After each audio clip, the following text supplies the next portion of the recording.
So for those of you here, thank you very much for coming and just welcome to our presentation today. I'd just like to introduce myself. I'm Ellen McIntosh. I'm a researcher from SQA, and I'm here with my colleague Simon Allen, who is also a researcher from SQA, and I'll be taking over to discuss some of these results.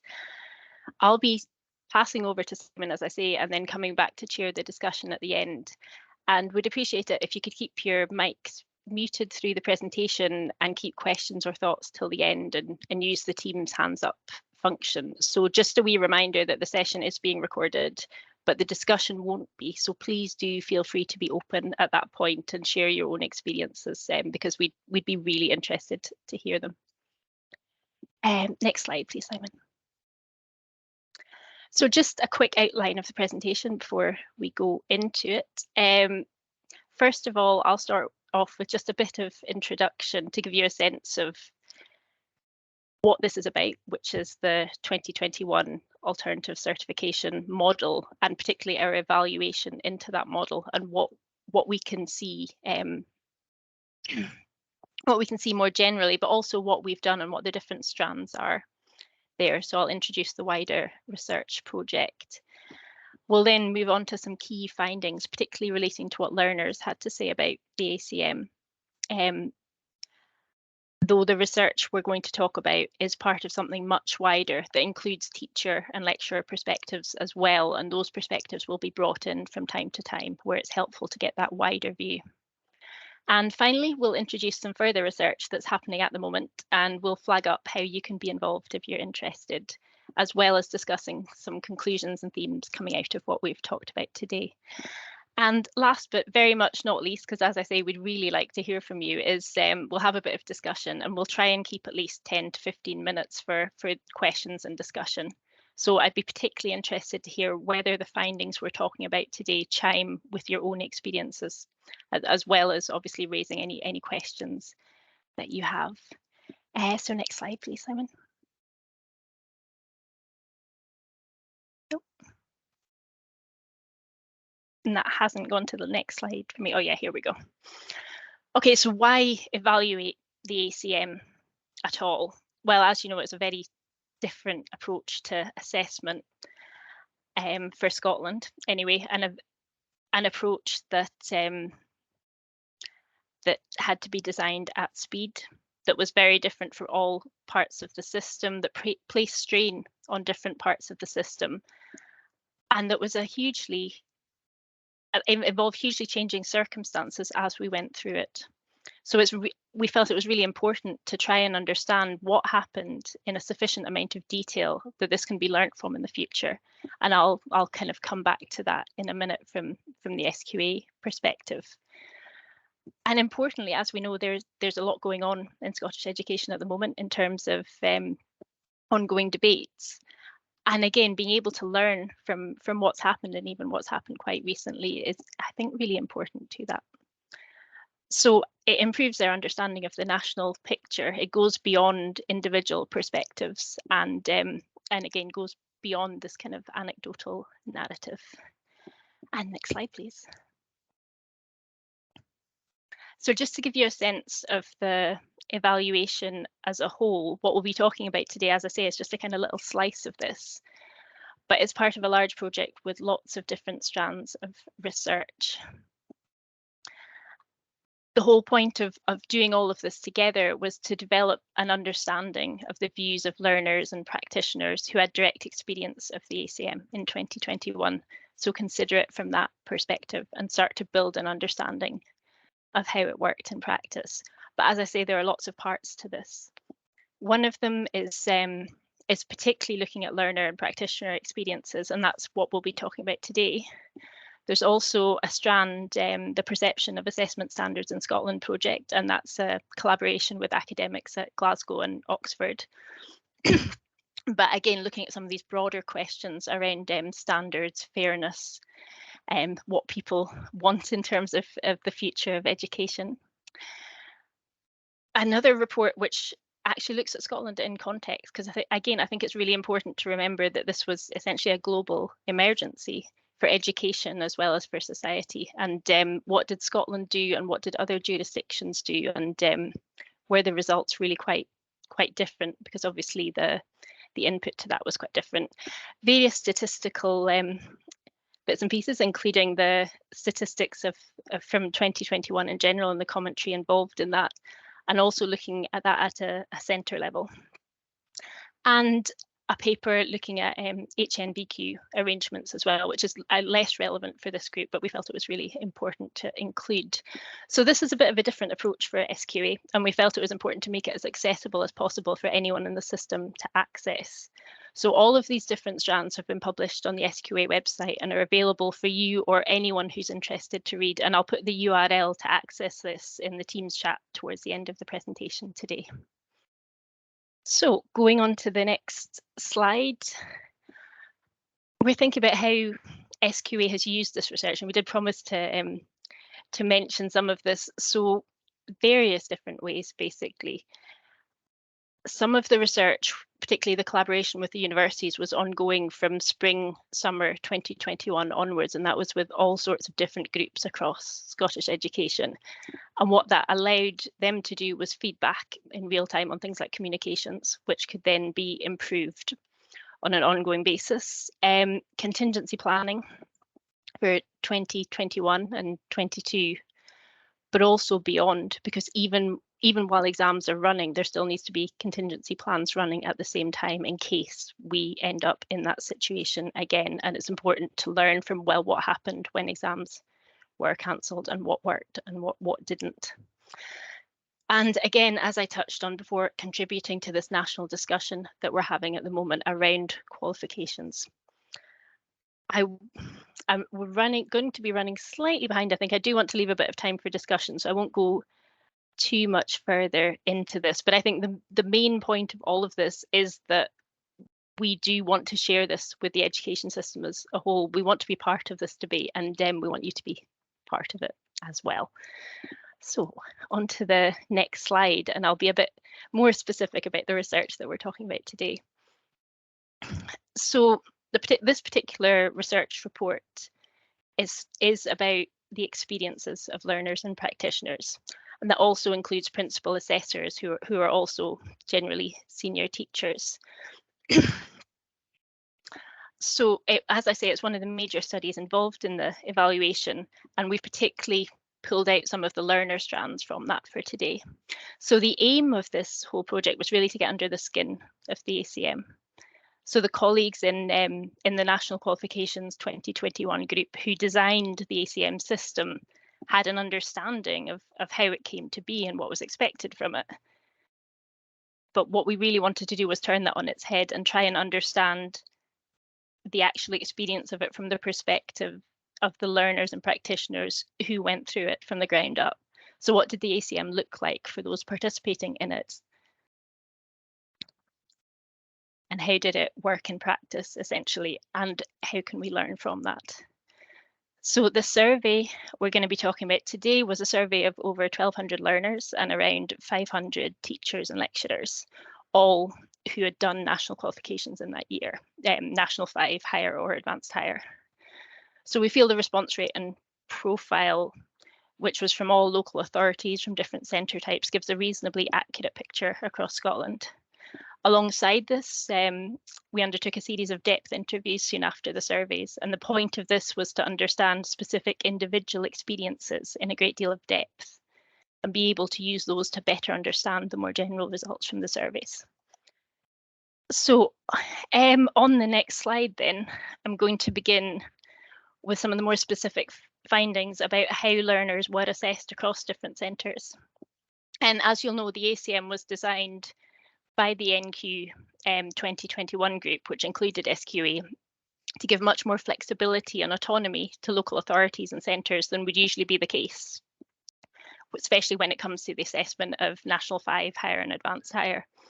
So we were interested to find out what that actually meant for learners who had experienced that, and how their experiences might have been similar or different to one another across centres.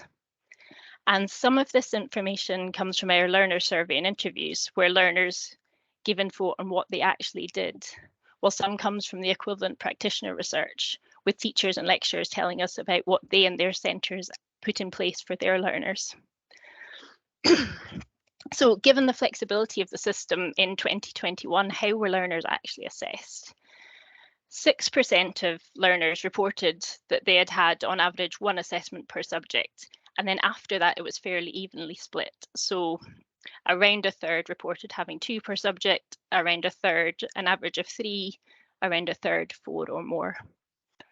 And learners were also assessed in a variety of ways, again inherent to the system, but 80% reported having been assessed with a test or exam with no advanced knowledge of its content, 50% with a test or exam with advanced knowledge of its content, 46% through a portfolio of work, 31% with an assignment with no access to textbooks or sources, and 15% with an assignment with access to textbooks or sources. So obviously learners were assessed, individual learners were assessed in more than one way, and they were allowed to select from various different options, but the most common was this test or exam without advanced knowledge.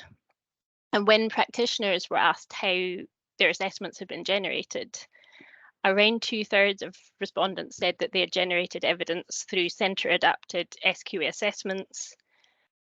57% had used SQA assessments only, 44% had used centre-developed assessments, and a large proportion of those said that they'd felt that these were similar to SQA assessments. And then you had 12% who had used other methods. So again, to continue with the mechanics of it, and Simon, if you don't mind going to the next slide. We also felt it'd be useful to know a bit more about how those assessments were used and what allowances were made for learners. So when we asked practitioners, around half said that in their centre for their subject, learners were only allowed to take assessments once. And of those who did allow learners to resit if needed, so the other half, they were asked about when this would be allowed. So as you can see in the bullet, around half said that they allowed learners to repeat assessments under exceptional circumstances only. For a quarter, they were allowed where performance was lower than expected. And the remainder said that most or all learners retook assessments. So there was quite a variation in across centres here. Within centres and classes, half had a policy of using the same assessments for all learners, but most of the other half, most of them had used the same assessment, but they were also able to use alternative evidence in some cases. And we asked about what happened where learners had had significantly more learning loss than average, which is obviously a huge issue during the pandemic. 52% of centres had allowed them to take assessments at a later date. 18% used alternative ways for learners to demonstrate attainment, and others either allowed no accommodations at all or used the incomplete evidence service that was provided, or said that they had used other ways to handle this. And now that I've talked a bit about the mechanics, I'm going to pass over to Simon to take us into findings that deal less with how this happened and more about how they felt about their experiences of the ACM. So, Simon. Thank you. I'm just trying to get the slide to go on. Yeah, so the first area I wanted to talk about, I'm going to talk really more about learners' experiences.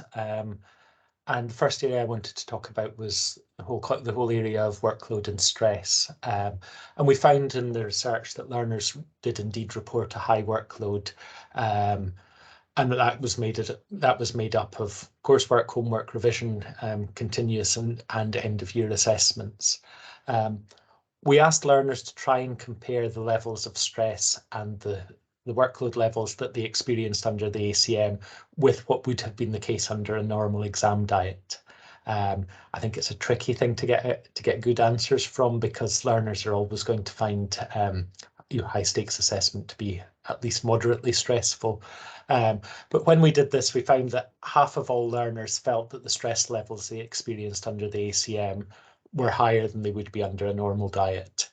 Roughly a quarter felt that they were about the same, and a quarter felt that the stress levels under the ACM were less than would be the case under a normal exam diet.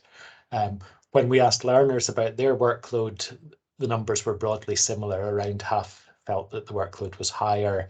Another significant portion felt it was about the same, and around about a quarter felt that it would be less than was the case with a normal diet. I've got finding here around practitioners and their workload, and I felt it's important to put this in. It's not maybe totally relevant to today's topic, but I think it's an essential part of the ACM, and that is really that practitioners felt that their workload was much higher than would normally be the case. 80% saying much higher than in a normal year, than in a year with a normal exam diet, a further 15% saying that it was higher than in a year with a normal exam diet. Main causes of that were really to do with the increase in marking that's expected, the quality assurance processes, some also suggesting that the absence of study leave had caused further difficulties with workload. And I want to flag that up just because I think it's an issue if we're looking at similar systems in the future that has to be mitigated in some way or another. Moving on just to questions around fairness, and I think this is really quite an important part of this presentation. We started off by asking learners whether they felt that the grades that they received were fair. Slightly over 2/3 either agreed or strongly agreed with that statement. Roughly 1 in 6 disagreed or strongly disagreed. We probed then when learners felt that grades were not fair. We tried to understand a bit more about that, and a variety of things came out of that. Some talked about the sheer volume of assessment, others about how their assessments were scheduled. Often, I think this was due to was not the way that the ACM was envisaged, but due to the lockdown that took place, that took for most of the second term of the 2020-21 academic year, and meant that a lot of assessment was compressed into a relatively short period of time. Other issues around loss of learning, lack of study leave, as I mentioned before, came up again here. Some learners having a perception that exams had been cancelled and that this meant they did not need to prepare for assessments. So those were some of the things that came up in terms of why some learners felt that their grades weren't fair. And another one that I'm going to come back to in a minute, as Ellen outlined earlier, practices were not always the same across the country, and that was a deliberate part of the ACM to allow schools and colleges to make decisions based on their own circumstances and on the fairest way to assess learners. But this meant that there was a perception that practices were not the same, that some learners, for example, were able to resit, whereas others in different schools didn't have that opportunity, and learners felt that was unfair. We then asked some questions around system fairness, and I think this is really quite important, that the majority of learners did not feel that the assessment process was fair to all learners. Around 30% said that it was fair, 50% disagreed or strongly disagreed. And that's really quite striking, the difference between learners' views of their own grades and whether the system was fair for all. And I think part of that is going to be due to the difficulties that the pandemic caused, that some learners were particularly badly affected either by their own loss of learning due to missing time themselves, perhaps teachers being unavailable due to illness or a variety of other circumstances. But I think also there is this feeling that the different approaches in different centres was a significant issue in terms of learners and, to an extent, practitioners feeling that the system was fair. So we then asked learners really what worked and what didn't work in the ACM. And part of this, you're going to, when you look over what's in this, there are some things that crop up in both lists. I think that's not a mistake. It's really just because it's a complicated issue. Some learners take one view, others take different views. For example, some learners prefer continuous assessment, shorter assessments. Others felt that led to a feeling of being perpetually assessed, that there were too many assessments in a short space of time, and so on. But just going to pick out some of the things that some learners felt worked well. Some felt that there was reduced pressure and stress because no one assessment was determined their grade in the way that an exam would. Some preferred continuous assessment over exams. Shorter assessments in familiar environments. A lot of assessments were done in classrooms rather than exam halls. Advanced knowledge of topics to be assessed. Potential to resit and receiving grades earlier than would be the case in a normal exam diet.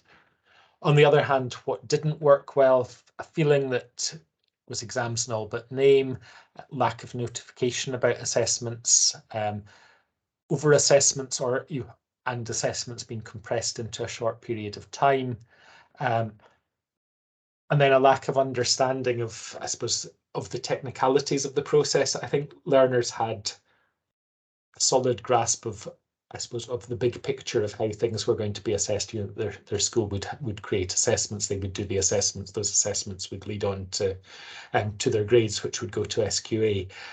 They didn't really have a detailed understanding in many cases of how that actually worked. And then learning loss due to lockdown and concerns about fairness, as I've mentioned already. Pardon me. And this next slide, I'm not going to read out all the quotes, but it's just, I think, a range of views that came up from learners, and I think it's really quite helpful for those of us who work in different parts of the educational system to hear directly from learners. And as I've mentioned, there are a range of views. Not all of these learners agree with each other, but I think that's a really important finding as well. So I'm going to go on now to just talk briefly about some research that we've carried out more recently. And what we did in this research was we carried out some survey work with learners who had been through both the 21 and 22 assessment processes, and just tried to understand, given that perspective that they had full experience of both years, what they felt were the advantages and disadvantages of each process. And this is an initial part of our evaluation of the 22 approach to national qualifications assessment. There will be a lot more research carried out, particularly once the appeals process is finished, and we intend to publish this. I think the current intention is early in 2023, perhaps in March, but that remains to be seen. So those that preferred the 2021 model felt that it was less stressful. They liked the continuous assessment side of it.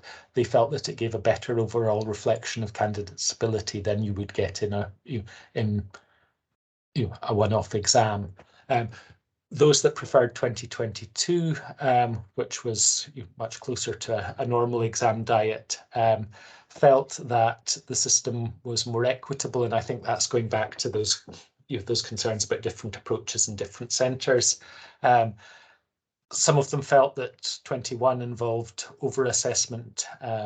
If candidates are having 2, 3, 4 assessments per subject, and a number of national fives or higher, that is a lot. That does lead to a significant assessment burden. Some felt that the exam approach was better for motivation and then for progression on to university or to other destinations.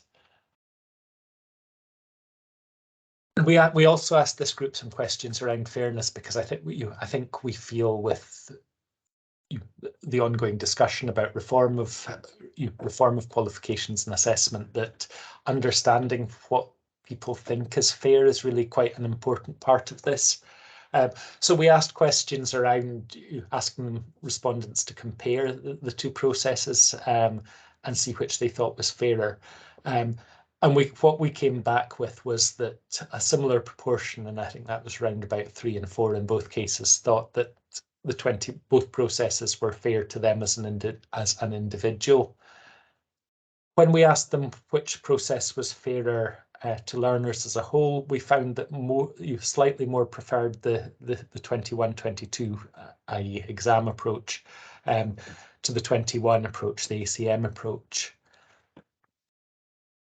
And I'm just trying to really pull together what we've discussed today in terms of what comes out of this research around what I would call teacher-led assessment. And there are a variety of ways of carrying out this more teacher-led assessment. It doesn't necessarily have to be using the ACM model. I would envisage if we do go down this road more often, then it wouldn't necessarily be the ACM, just a case of reusing the ACM. It would be learning lessons and building hopefully a better system. But I think there are some key messages that come out of this. I think I'm not going to read all the bullets out there. I think one of the things that I think is important we haven't really mentioned so much is that for many practitioners, they welcome the additional flexibility that's available with the ACM. The workload issues, I think, for many overwhelmed that, but I think that there is a welcome there for that additional flexibility. I think that we felt that there are a couple of key issues that would need to be addressed before more teacher-led assessment could be built into the system, and those would be around teacher workload in particular, but also this question of how much freedom there ought to be to devolve decisions like whether research should be allowed, what evidence can be used, how many assessments learners should have to do, how much of that should be up to schools and how much it's important to have that national approach. Yeah, and most of the rest of these, I think, reiterate what Ellen and I have already discussed today. But I think they're worth just having a read through. And I think that's really what we wanted to cover today. So just moving on, we would be delighted to hear people's questions, people's reflections. As Ellen mentioned, I think it's probably easiest if people are willing to use the hands up system. As we mentioned, this part of the event won't be recorded, so we would encourage people to be fully frank and honest with us. I think we would find that very helpful. So that's really all that we wanted to cover today. I'm going to stop sharing, and this probably would be a good time to turn off the recording as well.